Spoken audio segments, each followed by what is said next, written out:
Hello and welcome to the channel. My name is Kubeir, and back to our weekly roundup today. Yes, a bit late in the day, but we got to have this done, right? Because so many things to talk about. Of course, the biggest one being the express entry draws. That's always exciting. That's always exciting because something of that sort impacts so many of you out there, and you obviously get all pumped up when you see express entry draws. And thankfully, this has also been the busiest month for express entry draws. I mean, after all these inconsistencies, after all this time when they were not really conducting the draws regularly, sometimes you see it, sometimes you don't see it, and you're like wondering what is IRCC about or all about. And suddenly then you see the draws happening and right back after, back to back, and each week you see something out happening, and that sort of gets you pumped up again and gets you all interested in what's going on with express entry. So gonna talk about that a bit. And of course, Prince Edward Islands, the protests continue by the students, the international students who are on postgraduate work permits. Of course, their work permits are expiring, but the protests continue. So far, the government is not in the mood of doing anything about it. What else is happening? Then, of course, we have some PNP draws, not too many there, but Ontario has been at it. Ontario has been working hard in conducting the draws, and that's also happening. Other than that, what else do we have? Canada has started deporting a lot of people, obviously the ones who need to be deported, and that is creating a bit of a hue and cry, and that's happening there as well. What else have we got in the summary? That's pretty much most of the things that we're going to talk about. But you know what? Let's get started so that we can get this going, and then we can get to your questions and answers. So hold on for the time being, and then we will get to those as well. Right, let's go. Yes, this is our immigration weekly roundup. Stay up to date with us on all the Canadian immigration news and trends. Of course, we are there on TikTok. Yes, we are there. I mean, I sometimes I don't want to believe that, but we are there. Instagram, of course, Facebook, Twitter, and YouTube. PNP draws. Let's start with Ontario. Ontario, as I said, has been very, very active, which is pretty cool. On the 15th of July, they conducted their in-demand skills stream. Now, I'm not sure if you watched my last week's live stream, and I said the same thing, that because Ontario has just very recently announced additional occupations that would be eligible in the in-demand stream, that this in-demand stream draw should be around the corner. And there you go. On the 15th of July, they conducted this draw. 265 candidates were invited, and the score was at 35. So 35, pretty cool, right? 35, 265 invitations. Now, the in-demand skills stream is primarily for tier codes 4 and 5. So, not necessarily 0, 1, 2, 3, as we are so used to seeing.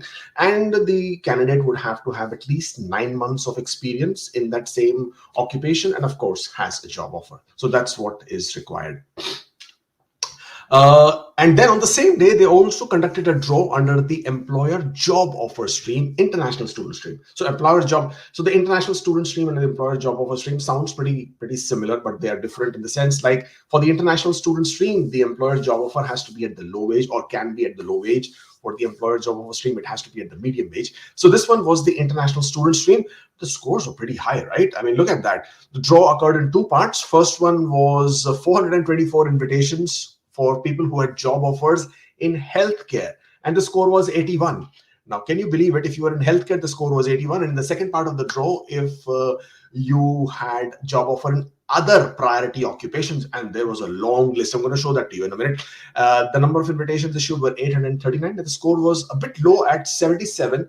Let's see if I can pull that up. I can, yes. Okay, so this was the in-demand skill stream, and look at these NOC codes, right? These are all the priority occupations for which Ontario issued this these other priority occupations, right? And the score was of 77. Now, look at that. You had 00015. Yay, for the first time I'm seeing 00015 coming up on this one. But this is good that they actually considered senior managers for a change. Then you had accounting technicians, bookkeepers. Again, we don't see this occupation. We actually haven't seen it in a very long time, but we're seeing it now. Property administrators, payroll administrators, financial. So lots of finance NOC codes. We saw the human resources here as well. Again, this is manager, advertising, finance, human resources again, professional occupations, executive assistants. Then there are some engineering positions, and then you have corporate sales, purchasing, banking, finance, supervisors. So you see whole load of other occupations which has otherwise, engineers again coming here, otherwise which have been ignored, which Ontario was not considering. All of these got included. I would say this was pretty good, right? Otherwise you're always saying Ontario is not inviting these people. But again, the requirement was for these individuals to have a job offer. Now, I know job offer is a bit of a pain, but that's what the requirement was. What else did we have? Then we had, and then they issued 5 invitations to candidates who are under the Federal Economic Mobility Pathways Project.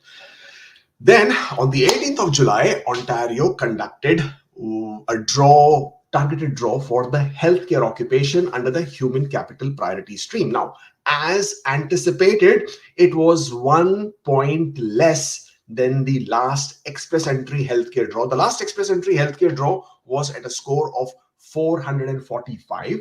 Therefore, Ontario, as we by now already know, whenever they conduct their human capital priorities draw, their upper cutoff or the higher cutoff is 1 point less than the express entry score, and therefore it was at 444.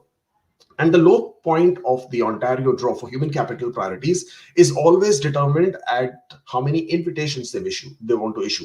So in this case, they chose to issue 1,240.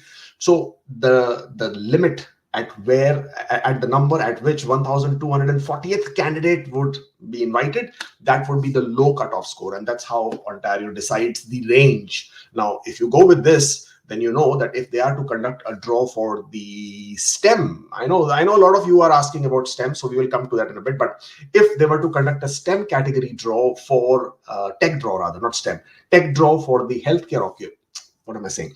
If they were to conduct a human capital priorities draw for tech, as they do tech draw, then the upper cutoff would be at 490.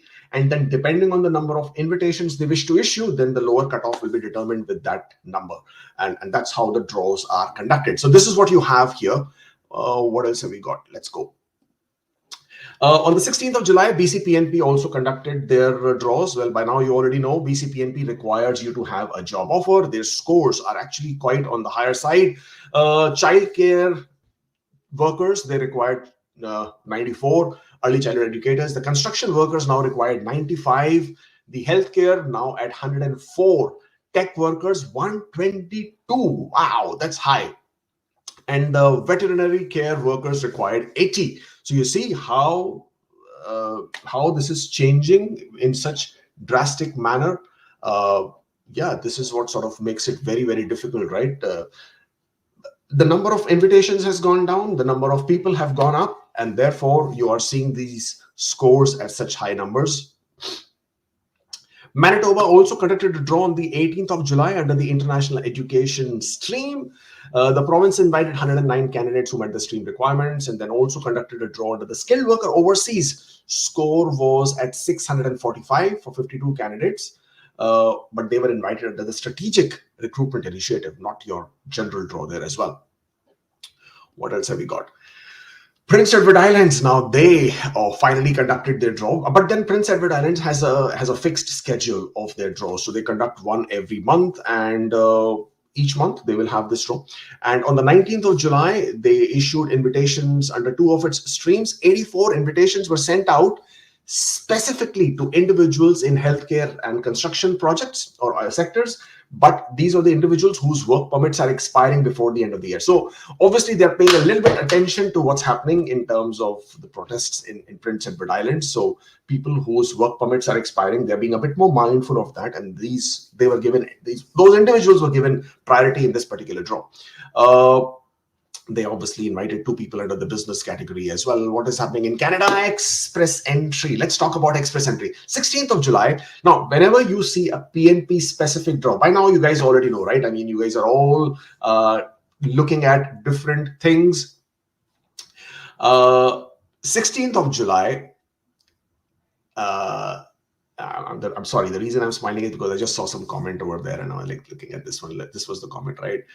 There is a thread on Reddit, and it says quotas for 2024 are over, and it runs July to July. Do you think that's true? No, of course I don't think that's true. I mean, listen, everybody can make their threads on Reddit or wherever, and everybody has a right to say whatever. Just the way I express my opinion when I come out and do it on live stream. Of course, people are doing that on Reddit as well. If the quotas are over, then well, hi, everybody can go back to sleep, right? Nothing else is going to happen. But I'm going to talk to you about the quotas and how they work in a bit. So on 16th of July, the department issued 1,391 ITAs in a PNP only draw, the score of 670. So what happens when you see a PNP draw early in the week? You are obviously keeping your fingers crossed and hoping for a following draw. In this case, it was the Canadian Experience class draw, which was followed just like clockwork on the 17th of July. 6,300 invitations were issued. Now, this was that big draw which we all were hoping for. We were keeping our fingers crossed, we were praying for, and we wanted this so bad. Thankfully, the score was 515, which also happened to be the lowest non-category specific draw for the whole year. This was amazing, right? All that talk about people with the LMIAs and all that basically became more clearer, because the previous draw, which was quite high, showed that if they have to be clearing out 6,300 CEC candidates, it tells you that most of the candidates actually above a score of 500 are indeed CEC, because anybody who's outside Canada, who's in general category, without the prospect of having an LMIA for 50 points or 200 points, can't really get to that 500 plus score anyways. And 6,300 ITAs also told you that the pool is such a heavy one, right? Let's take a quick look at the pool. Let me see what else I have for here. Yeah, we also had a French language draw, but let me quickly show you the pool. Where is the pool? Why can't I see the pool? Here, this is the pool. Now, this is looking better, right? So first of all, the pool is as of the 17th of July, so a day later after on the day of the express entry draw that happened with the CEC. Now 184 candidates are only PNP, so these will get cleared out. But obviously your area of interest is that number between 501 to 600, and that is at about 17,000 give or take. I mean, let's not get into too many details, but 17,000 give or take, 16,968. If you remove 6,300, that was the number of invitations issued, you will be left with 10,668. Okay. Now, I mean, of course, we all know IRCC can do these things, right? Last year, they conducted draws in April, back to back, 21,000 invitations issued within a span of 2 weeks.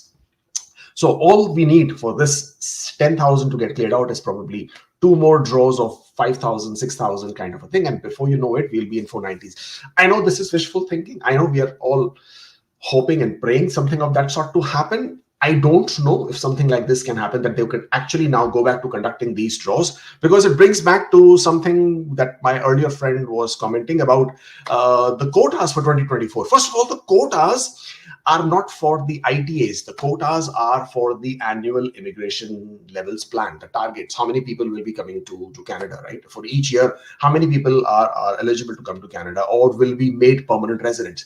That's what the quotas are for. Now, when you have those quotas, when you have those permanent resident levels planned for the year, and the year is not July to July, but for the whole calendar year, so this year 2024, then the number of the economic immigration candidates or the people who will be becoming permanent residents for this year, about 275,000 people. Based on that, and based on the number of provincial nominee programs that are linked to the express entry streams, and the number of people who are in FHS, federal high skilled targets, based on that, and based on how many ITAs are being declined, how many applications are getting rejected on the R10 level, based on that, and based on how many are the average number of people per successful application. You see, there are so many averages that needs to be taken into account. Based on all of these, IRCC comes up with a number as to how many invitations they would like to issue.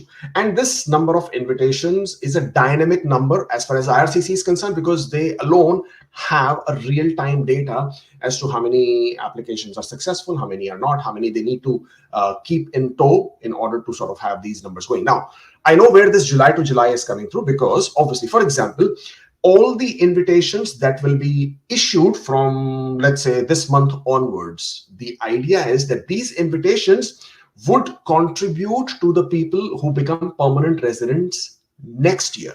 And therefore, this July to July kind of a number is coming up, as in the number of quotas. But to be very honest, nobody really knows exactly how many ITAs IRCC is going to issue, let's say July to July. Who is coming up with these numbers? No matter how much data or data and statistics you look at, and trust me, I live with these numbers. I mean, I'm like all the time poring over these day in day out. But no matter how many times you look at these numbers, IRCC always has a different card up its sleeve, and therefore you would never really know exactly what they are trying to do. And also bear in mind, it's only last year July that the category based draws have started. So therefore, and again, they have started the category based draws last July, but their quotas for the year as to what is the percentage of people that they would invite as francophones, how many percentage of people from the total invitations of the total express entry numbers would they have under STEM, under healthcare. Now those are annual numbers. So how do you and I, who do not have access to the real-time data, then calculate what would be the invitations issued this month and next month and the so do you understand what I'm saying? So yes, it's nice to have these numbers, it's nice to have this data, and so that we can all mull over it over a cup of chai if you want to, and sort of speculate what can happen. But trust me, and I've been speculating, it. I mean, I've been speculating ever since I started this channel, right? And I love speculating because that sort of sometimes gives you hope. Sometimes it sort of allows you to be aware of things which may not be happening, which we are hoping for. In a similar manner, I love speculating as well. But I'm telling you right now that the data that you think you have and what you are mulling over may not be the way IRCC is projecting its targets. Like, for example, if that July to July data was correct, did they know that they were going to issue approximately 20,000 invitations in this month alone? Yes, that's the number of invitations that have been issued approximately for this month. So if you go by that, none of us knows really what are they up to. So all we can do is hope and pray. So that's what this express entry pool breakdown is telling you as well. 16,968. That's what we got there, and hopefully we see more express entry draws moving forward. Now, French language again saw a back-to-back draw. You saw one last week. You saw another one this week. 1,800 invitations issued, and this time it was 400 as a CRS score. Now 19,161 ITAs over 7 separate draws have been issued for this month. Isn't it amazing? Busiest month for express entry. And that's what I was saying. I was saying 20,000, but actually it was 19. So my bad. Sorry there. 19,161 in combination of all these draws. And hey, there is still 10 more days to go. So you still have a few more days to go and look at what exactly we might have in store. There could always be one more draw up their sleeve, and you never know how that can look like. Let's see. If we just want to quickly take a look at what has happened in this month, which is the month of July. On 2nd of July, there was a PNP program draw of 920, trade occupations 1,800 invitations. 4th of July, 5th of July, 3,750 under the healthcare occupations. 8th of July, 3,200 under the French proficiency francophone category. 1,391, 1,391 for the PNP on the 16th. 6,300 the big draw on 17th of July. 18th of July, 1,800 under the French language proficiency, again francophone related draw. So as you can see, this would get anybody pumped up. So you can't blame me if I'm feeling a bit pumped up with these draws. Let's move on. But what else have we got? We got other news, of course. We do have some other news, and we're going to talk about that as well. Let's see. BCPNP immigration processing times are slowing down. Now they are saying that they would return to 3 months of 80% of the application processing in future, somewhere in 2025. For the time being, they're saying that because they have a fewer quota of nominations for this year, I do not know why they are saying fewer. I think it's still about 10,000 something for them. And there is an increase in the number of applicants. It doesn't make sense to me, because they would still issue only that many invitations for which they can, accept nominations, right? But looks like that's not the case. So they are saying that because of the fewer number of nominations, more number of applications, their processing times are going up. and therefore expect longer wait times for processing in BCPNP. Okay, there is no progress apparently on the student protests in Prince Edward Island. So I'm not sure how many of you are aware, but there are international students who then graduated into postgraduate work permits holders, and of course they have been protesting for quite some time in Prince Edward Islands. And the biggest concern was that Prince Edward Islands has chosen to change the flow of its program because they stopped accepting new applications because they already had so many of them, and they also stopped accepting applications from food services industry as well. So obviously a lot of individuals who were prepped up and ready to submit their applications because they were coming closer to completing their periods of eligible work period in Prince Edward Islands, they were pretty pumped up. And of course, since their work permits are expiring and they had chosen Prince Edward Islands to come and live there because they thought that was going to be a pathway that they could pursue. Hence, they're pretty, as I said, they're pretty bummed up, and therefore they did, protest. They took out some sort of a rally and procession. They even went on a hunger strike, but the minister in Prince Edward Islands refused to budge. They said they cannot make any discounts. They cannot give any discounts. They cannot make any changes. They cannot make any provisions which allow these individuals to start or to sort of make an exception for them, because they had nearly 12,000 applications where they can't really accommodate so many of them. But now the individuals, the people who are protesting in Prince Edward Islands are saying that they are now only fighting for the right for 150 people, not for everybody now. So that number has gone down.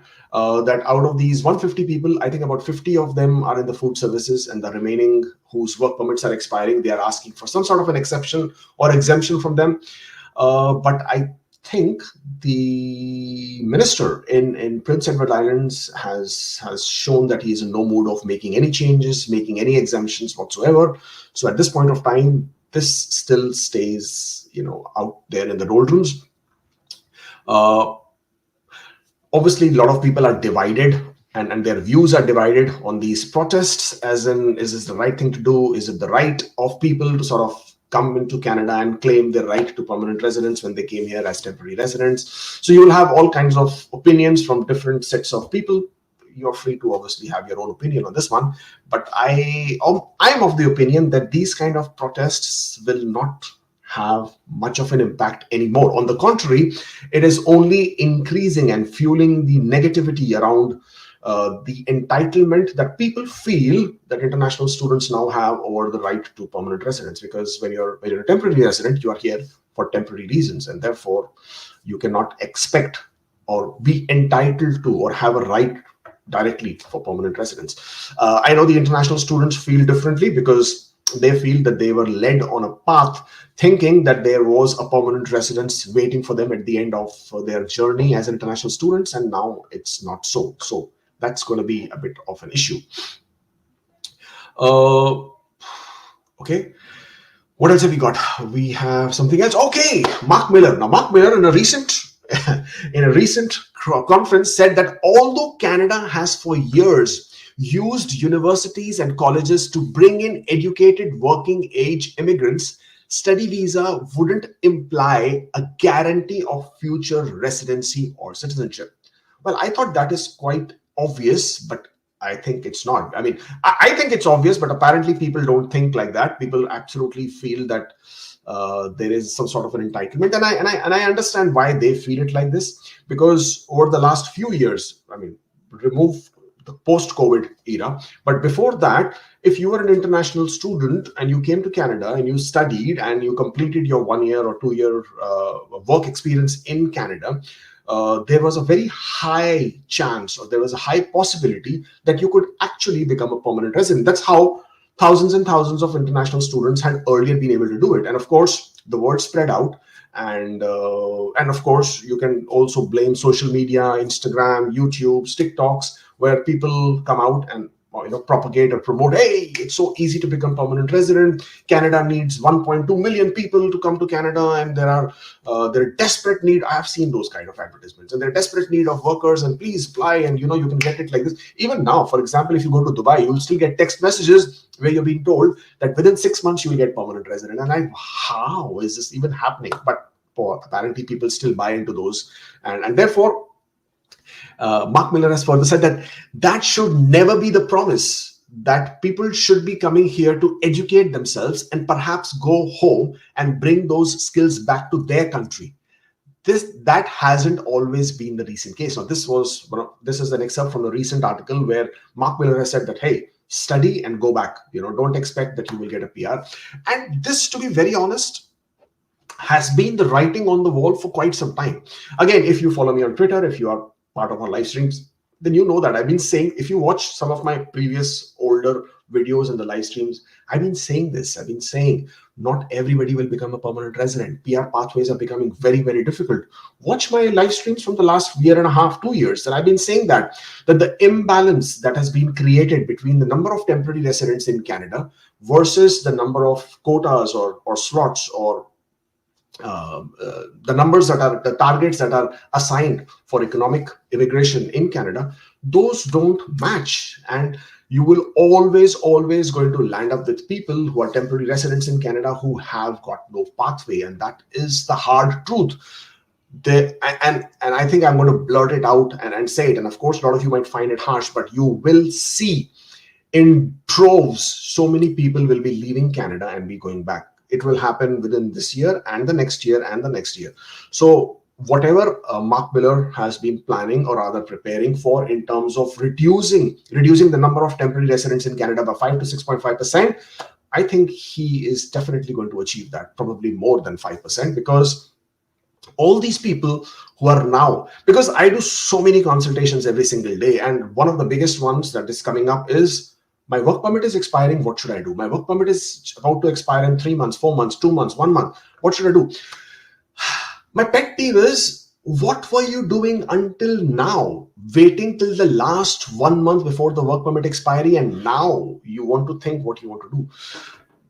Don't you think it's already too late? And now all you're looking for is options, whether should I do a fake extension? Should I do a visitor record? And how will this play out? And is there a PNP program? No, there are no PNP programs. PNP programs are equally difficult. Why? Because people have already made that move 6 months back, 1 year back. They're already queuing up for those PNP programs.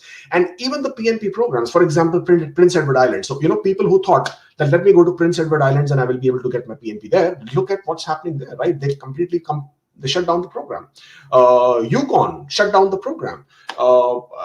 BCPNP is already saying that they have fewer quotas for immigration, and that's why they're struggling to complete the application processing. Only Ontario has 20,000 quotas for their nominations for this year. Everybody else has fewer numbers. The number of international students, that numbers is going down. Obviously, apparently they're still issuing a lot of study permits, but that number is going down. So overall, you're going to see more and more people eventually realizing that it's not going to work out and they will have to leave. And that's the hard truth, whether you like it, whether you don't like it. And therefore, you see so many individuals who are now quite frustrated, quite upset, quite anxious, quite stressed, of course, because after having spent so many years in Canada, after having worked so hard in Canada, with the hope and expectation that there is going to be a permanent residence waiting for them. Hey, they scored 500, 505, 510, 515, right? And yet it's not working out for them. Few years back, not even few years back, couple of years back, if you would have asked me, I have a score of 500, what are my chances? I was like, why are you even asking that question? I mean, is the Pope Catholic? Duh. I mean, why would you even ask with 500 kind of a score? What are my chances, right? But look at the reality now. Even with 500 today, you are quite stressed out whether it's going to work out for you or not. So that's how things have changed, and I think that's how things are going to remain for some time to come. So if you still have the opportunity to change your occupation, get into a excuse me, get into a priority occupation, take up French as a second language, or convince your employer to support your application for PNP or for giving you an LMI, then please do take it. Even today, people are, for example, they get invited in the Ontario's Masters stream, but they book a consultation to ask, after a few months, I will have a score of 510. You think I should take the Masters or I should wait for 510? Why is that even a question? Please take the Masters. Don't wait for something which will happen 2 months, 3 months, 4 months, 6 months down the line, because it may not happen. Therefore, if you have something in your hands right now, you have a PNP invite, take it, run with it, go with it. Getting your PR is more important than waiting for a process which might get it for you faster. So you want to do it you don't want to do it the non-express entry route, for example, Masters, international graduate streams, international student stream, because it takes a bit longer. So you want to wait for the express entry. What if express entry doesn't happen for you, right? What are you going to do then? So you will lose this one and that one. So don't make that mistake. And moving on, this is another one. Canada is deporting migrants at its highest rate in more than a decade. Now, can you believe that? Trudeau, our beloved Prime Minister, had made a mandate letter a few years back to Sean Fraser, who was then the Immigration Minister. And in that mandate, and the mandate letter is for the Immigration Minister, it's not for the individual. So after Sean Fraser, now you have Mark Miller. So the mandate letter still applies. And the mandate letter said that the Immigration Minister should find pathways to regularize the undocumented workers or the illegals who are out of status in Canada to have some sort of a pathway. Now, that obviously fueled a lot of interest amongst people who are otherwise undocumented. Now, it is said that the number of people who are currently in Canada and who do not have status, who are illegals, who are undocumented, is between 500,000 to 1 million. I think you probably would be million or closer to even more than 1 million. At least that's what I feel. Now, there's a bit of a hue and cry, and I will show you where this is coming from. Okay, hold on. So there was this article here, big one, okay, and it says that the government is deporting highest level of migrants in a decade despite promises to let more stay. So they are not very happy about it. There's another one here, and it says, shocking and unjustifiable. Canada is deporting migrants at its highest rate in more than a decade, and they are shocked. Why should Canada deport? I mean, and I'm thinking, why not? Why shouldn't Canada deport people who are illegals? And if you actually see the numbers here, the numbers are not too good. The numbers are not too big, right? I mean, let me just show you what I'm trying to tell you. The number this year or in 2023 is not a lot. It's only 16,205. Only that many. I mean, I was hoping that number would be 50,000, 100,000, 50,000 kind of a number, but no, it's only 16,205. And for 16,205, the government has spent in millions trying to deport these individuals. So this is the federal spending on deportations. 62 million to deport 16,205 individuals, right? And you would think, why do you have to spend so much of money? So it says the average cost of an unescorted removal is 3,700, while an escorted removal costs around 12,500. I mean, what are they doing? Flying business, right? I mean, you start thinking with all these things. But apparently, when you go into the details of how these removals are calculated, or all these details are taken into consideration, you will realize that these 3,700 and this 12,500 includes much more in terms of the costs, in terms of detentions, in terms of holding areas, in terms of whatever the cost of accommodations is. In escorted removals, obviously CVAS officers, sometimes one or two, have to do a back and forth, and all that is also included as part of these costs. Now, when you see why people are being deported, the numbers basically is majority of them are primarily because of non-compliance, because they did not comply with the immigration laws. So they are either people who overstayed. So they were here as an international student, they overstayed, they never regularize their status because they never really studied. So therefore, they continue to stay here. They were on postgraduate work permit and they applied for extension. They couldn't get an extension. They continue to stay here. And then they filed an asylum, and then the asylum was refused, whatever the case, individual situation might be, and they continue to be here.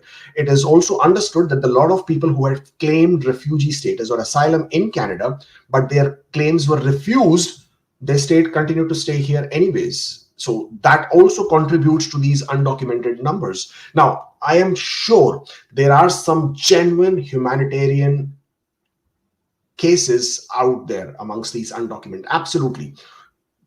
Have to be compassionate. We all have to be compassionate and understanding that there genuinely are individuals who have genuine reasons that they could not go back to their country, or they have chosen to stay in Canada without a status. There are always those stories, there are issues, there are backgrounds which need our compassion. But in majority of the cases, and I know few of these individuals because they've consulted with me, and I can tell you now that a lot of them actually do not have a genuine reason. It's just that going back is, I mean, what am I going to do back? May as well stay here because I've come here. There are many more of those cases that are there in Canada. So if the people who are being deported are those people, then I'm definitely in that favor that they should be removed. Because if at all Mark Miller does come up with a program to regularize the status for undocumented people, what do you think is going to happen? I mean, here people are protesting to regularize their status as postgraduate work permit holders, asking for extensions, asking for PR pathways, asking for more regular CEC draws so that they can, become permanent residents the right way. They have spent money. They have come to Canada to become international students and then find a pathway. They contribute in so many ways within the economy, and yet they don't have a pathway. And people who are illegals without status, just because they chose to stay back, and the government gives them a pathway, how in the world can that be justified? And how in the world can they then tell those students, those workers, that you guys go back, we don't want you, but we want these guys because, hey, they are undocumented, so we would rather hold on to them, but you guys. That is something which I would have a big struggle trying to understand what that is about. So that's basically all I have for you today. Connect with us on social media platforms. I'm there: Instagram, Facebook, Twitter, live. I mean, where else are we here? Facebook, of course. We have a huge Facebook group, so be part of it. A lot of conversations happening there all the time, and a lot of people sharing their own personal experiences, asking questions. Maybe you can help them, maybe they can help you. That always happens. Of course, please do not forget to subscribe to the channel. Subscribe to the channel. Where else will you find this kind of information, right? And if you wish to discuss your application one-on-one, your background, your stories, your issues, then here, have this. This is the link. We can always chat one-on-one and see what is plaguing your situation and hopefully help you with understanding. And if you wish to, of course, avail our services, at the end of the day, we are still a licensed immigration company, and we do offer all kinds of immigration services in Canadian immigration. So please drop us an email and we'll be happy to help you there. Right, let's take a look at loads of questions which are here now and see what we can do for as many as we can. Do you think masters will be impacted by the rumored PGWP changes? Well, as long as it's a rumor, it's a rumor. We don't know. Will masters be impacted? At least I don't think so. Yes, there are prospects that the postgraduate work permit program will be changed, may be changed. There are a lot of indications, surveys, stakeholder meetings, which indicate that IRCC may be looking to provide work permits, postgraduate work permits, based on the field of education, based on job offers, based on the kind of work experience you may be gaining. At this point of time, I don't think masters would be impacted because just now they have made a change and said masters programs can now get a 3-year work permit, right? So I don't feel that there could be any changes there at all. Somebody says, my PCC expired in Jan 2024. I received an ITA for my PR. Can I use my expired PCC? If you have an expired PCC, please do not use an expired PCC because that will get your application rejected at R10 stage at all. I mean, at the R10 stage itself. So no, please do not use an expired PCC. That will certainly not help you at all.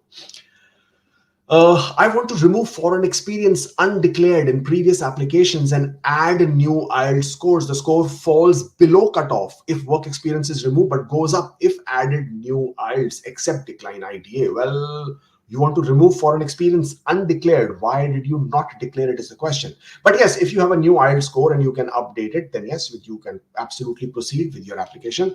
Always bear in mind that there is a 11.2 subject that can get applied in your application, and A 11.2 states that the conditions of your application at the time you receive your ITA and at the time you submit your application, they should remain the same. Okay. So in your case, unless you have justifiable reasons to make these changes and be able to explain it, always be aware that that becomes a discretion of the officer how they apply and implement that A 11.2 in your application. After pilot training, if instructor rating is done, will flight instructor job help in getting a PR since transport is in demand?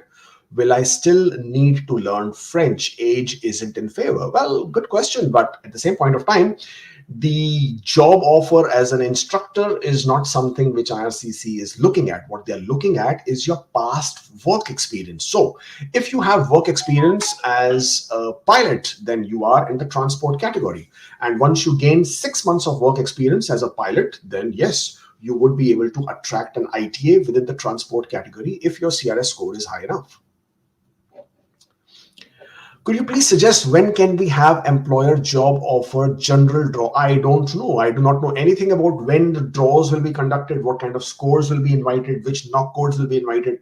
No, forget me. I don't think anybody out there except IRCC themselves or the province themselves know when which draw will be conducted. Okay. 156 days since OINP application, still DIP. What to expect? Well, expect a decision hopefully soon. Because I can't really tell you how much time your application will take. So for you to ask me what to expect, well, hopefully expect a decision and a positive one at that. Okay, more questions about draws. I don't know. What else is here? Okay. All right. I work for Bell as a field technician. I know there are 2 knock codes. Just wondering if any one of them, if I can use any of these. I heard one is for Rogers and one is for Bell. well, the knock codes are not different for Bell or Rogers. The knock codes are as per your job roles and responsibilities. So take a list of your job duties, job description, match it with the knock code, and that is your knock code. Whether it is Bell or Rogers, it doesn't matter. Okay, what else have we got here? I have experience as assistant manager. There is no question, so we don't know what we are talking about here. Okay, Mizan says, hello, Mizan. I did not mention all my jobs in Express Entry except 1 year skill trade. Now got Ontario's skill trade. Shall I mention all my 10-year history on Ontario? If yes, shall I submit papers for it? Okay, good question.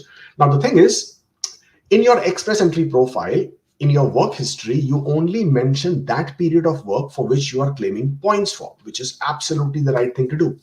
But when you're completing your OINP application, Ontario asks you to list down all your periods of work, all your work experiences within the last 10 years. That is what you have to do. Whether you showed all that, whether you disclosed all that work experience in your Express Entry profile or not, that is irrelevant. This is Ontario application. Ontario is asking you, please disclose, please list all your 10 years of work experiences, then please do it.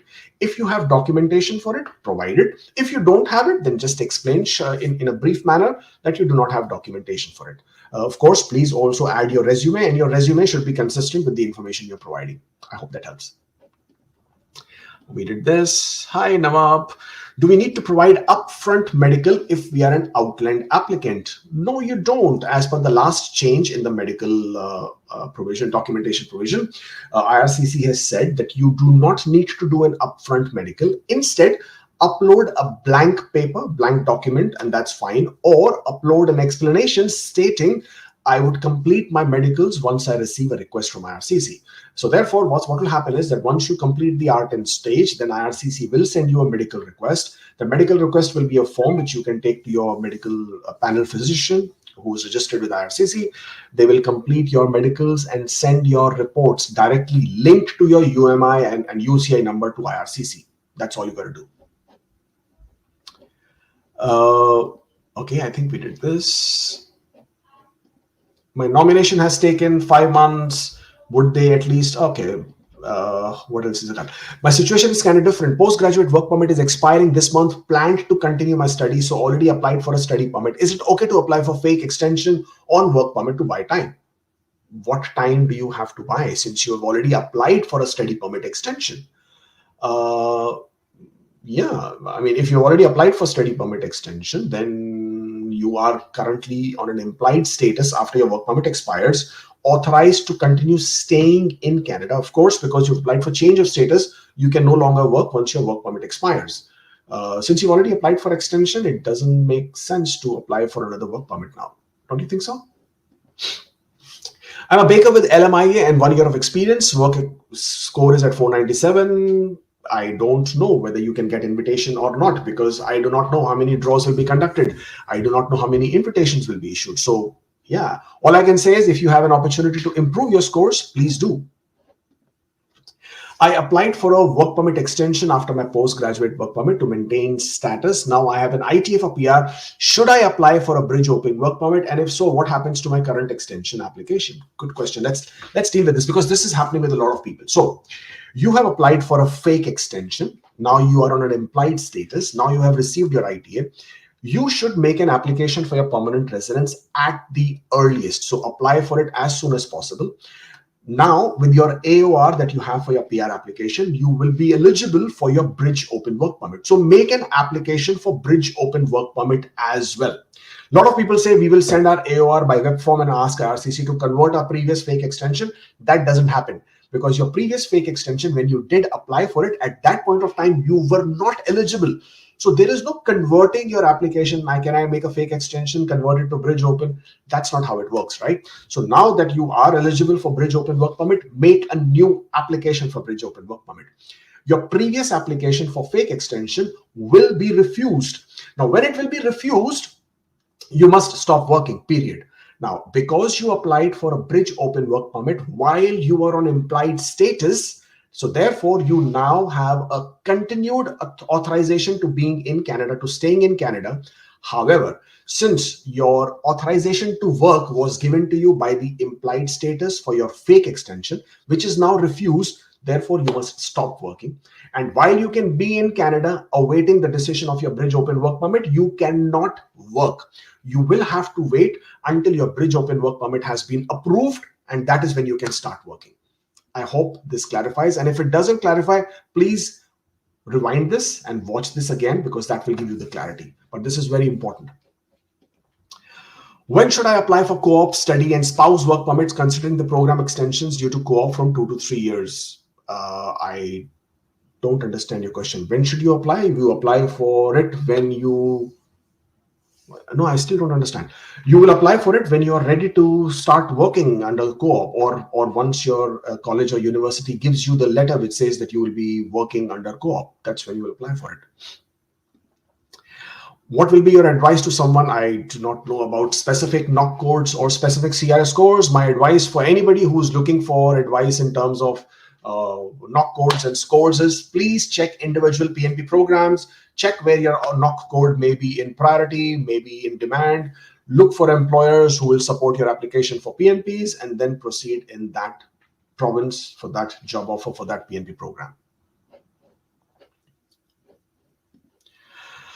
Does foreign work experience in a different field than your education and work in Canada still help score points? Yes, absolutely. There is no requirement in express entry or in Canadian immigration for you to have work experience in the same field of your work experience, except for certain PNP programs. For example, Alberta might have it for their AOS.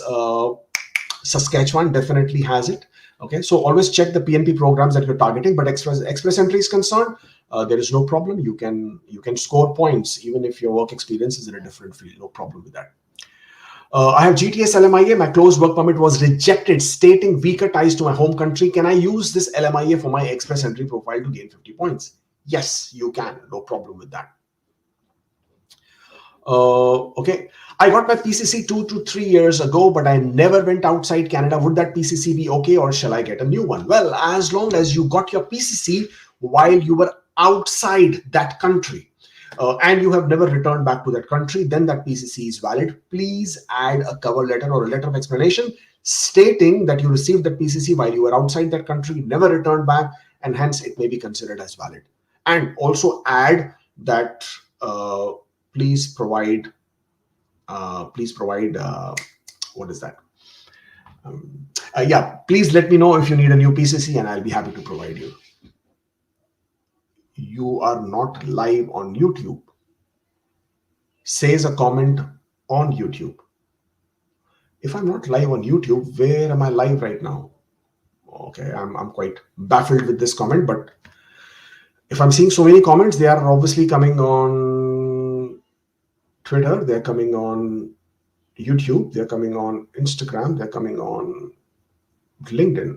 Okay, so I'm not sure what we are referring to here. Okay, my CRS score is 488. If I score 0 in all sections of French test, my score remains the same. Can I still be eligible for a French draw? No, of course not. You're not eligible for a French draw. The reason you're not eligible for French draw, just because you attempted a French exam and scored a 0 doesn't mean you will be eligible in French draw. In order to be eligible for a Francophone category draw, you need to score NCLC 11 or CLB level 7 in all 4 factors of the French proficiency language test. Only then you can be considered in the Francophone category. I have received a 2-year closed work permit based on my PNP. If my PR application is rejected, will that also end the closed work permit? Same question for Bridge Open Work Permit. No. Once you have received a valid work permit, on the basis of your PR application or nomination, it doesn't matter if your PR application is refused. So even if you get a Bridge Open Work Permit, even if your PR application is refused, your Bridge Open Work Permit, once approved, will remain valid until its expiry date. Same thing for your closed work permit. It will remain valid until its expiry date. Please do not worry. When should I apply? Oh, we just did this, right?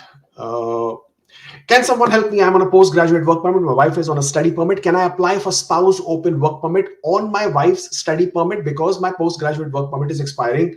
Will the new rule apply on me? Both of us are in Canada. Yes, it will apply on you. In order for you to apply for an open work permit on the basis of your wife being a student in Canada, your wife should be completing or studying a master's program or a specialized bachelor's degree program. Only in these 2 conditions can you apply for a spouse open work permit in your situation here.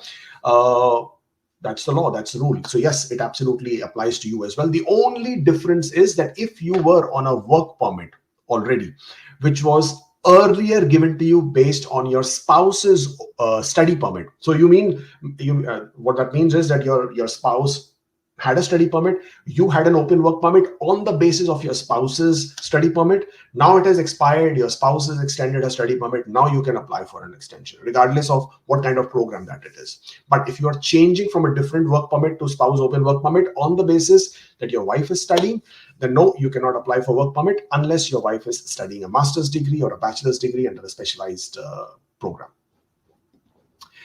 I'm on a visitor visa in Canada waiting on PR to be picked. Recently, I got opportunity to work for a US company remotely and paid in my home country bank and taxation. Can I work? Yes, you can. If you are on a visit visa in Canada, as long as you are working for an employer outside Canada, being paid outside Canada, working remotely, not being part of the labor market in Canada, not working for any Canadian employer, you're fine. You can work. There is no problem with that. What can be done if I still haven't received my physical document of postgraduate work permit? Got the approval in April, still waiting, called the IRCC Should I go to the border to get physical document? Border will not issue you another physical document because it has already been issued. It probably is lost in the mail. What you can do is you can apply for a document, a new document called verification of status, VOS document. It will cost you $50. You can make an application and then get a new postgraduate work permit, but you will not get it at the border. I created Express Entry profile in Jan 2024, CRS 472, 3 years of experience. As pharmacist now realize my job duties match the assistant pharmacist. Isn't that strange? How do you suddenly realize it after 3 years that your job duty?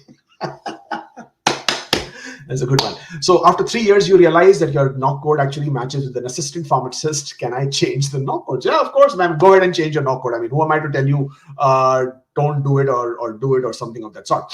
The point is your job description should match with the NOC code. If it matches with the NOC code, you have genuine employment documentation that proves that this is the NOC code that your work experience matches with. Then yes, by all means, go ahead and claim it. I got my PCC, but I never went. Oh, I just answered that one. My NOC is 2171. What is the related NOC? Well, hello, you know what? That's the reason you have Google, and that is the reason why you have IRCC website. Go onto the IRCC website, check your NOC code, and see which is the related or matching corresponding NOC code to your old NOC code. Or always look for matching job roles and responsibilities to identify your NOC code. Okay, I have an LMIA. I am on a closed work permit. My employer is willing to change my job position to a trade occupation. Should I have to reapply for LMIA for points and work permit? I don't understand your question, but the point is that if you already are working for the employer, and if your employer is willing to change your job, then yes, the employer has to make a new application for an LMIA because it's a different job, it's a different NOC code, different pay structure. And once that has been approved, then you apply for a new work permit, then you start working, and that's when you can claim that work experience. Okay, let's take last 2 or 3 questions before I run away. I had genuine foreign work experience, but the organization was closed when, okay, I think we already took this one before. I got an ITA. Do I need to maintain the full amount of funds during the processing of my application? Yes, you should. This is the amount of money you're supposed to have so that you can settle yourself or you can come in Canada and be comfortable with your first 6 months of expenses. Therefore, you should maintain those funds until you arrive in Canada. Now, a lot of people don't do it, and I know that. IRCC can always ask you for updated proof of funds. And when they do, and you're not able to provide that, then it becomes a bit of a problem. So suggestion is to always maintain that proof of funds. If we book a one-on-one consultation on your website, will we get consultation exclusively with you or will it be anyone from your team? Well, we have a few RCICs, licensed immigration consultants, but whoever you book a consultation with, that is the person you will be speaking with. Otherwise, there's no point of booking a consultation with me, but speaking to somebody else, right? So yeah, if you book it with me, then you and I will be talking and discussing your application. Okay. I recently received an invitation in CEC draw. Should my 1560 hours of full-time be before receiving or IT, or can I claim hours after submitting the PR application? Good question. This is a very, very common question.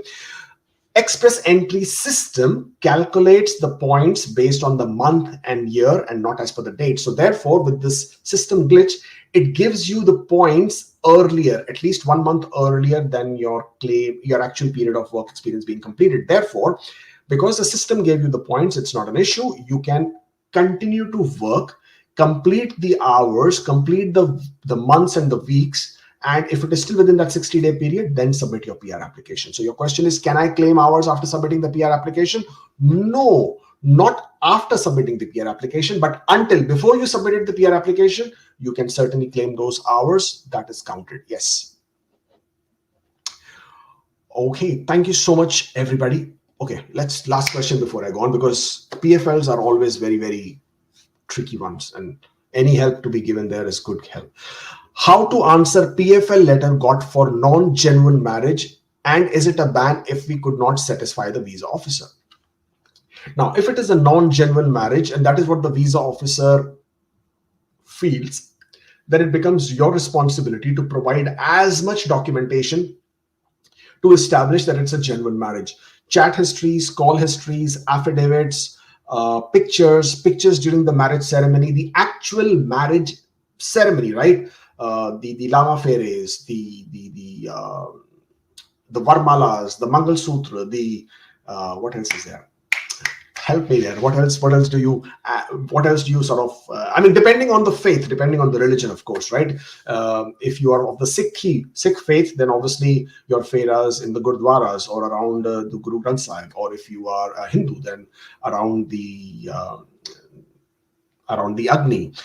If you are a Muslim, then your nikah ceremony, right, with the qazi and everything. So depending on which faith are you from, provide your pictures from the actual ceremony before and after with friends and family, chat histories, call histories. If there is any gifts exchange, any money exchange in terms of taking care of your spouse, any honeymoons, pictures of that, tickets, copies of the tickets, copies of the hotels, booking, all of that, affidavits from friends and relatives, which provide a testament to the fact that you guys are married, have been in a relationship, from the parents, from the mother, father, friends, etc. All of these documents will be provided to establish the genuineness of the relationship. And if you're not able to satisfy, if you already have been given the warning under section 40 and under A 11.1, then yes, if it is established that this was a fraudulent documents provided or claim made, then IRCC can also slap a ban of 5 years. I hope that helps. Thank you, everybody. Thank you for joining in today. Hopefully we will do it again. It's been a pleasure. So once again, if you wish to book an appointment, this is the link. Don't forget to subscribe to our channel. And if you want any services with regards to Canadian immigration, then that's the email. Drop us one, and hopefully we will be able to help you out there as well. Have a good weekend, and I shall see you next time. Hey, stay forever hopeful.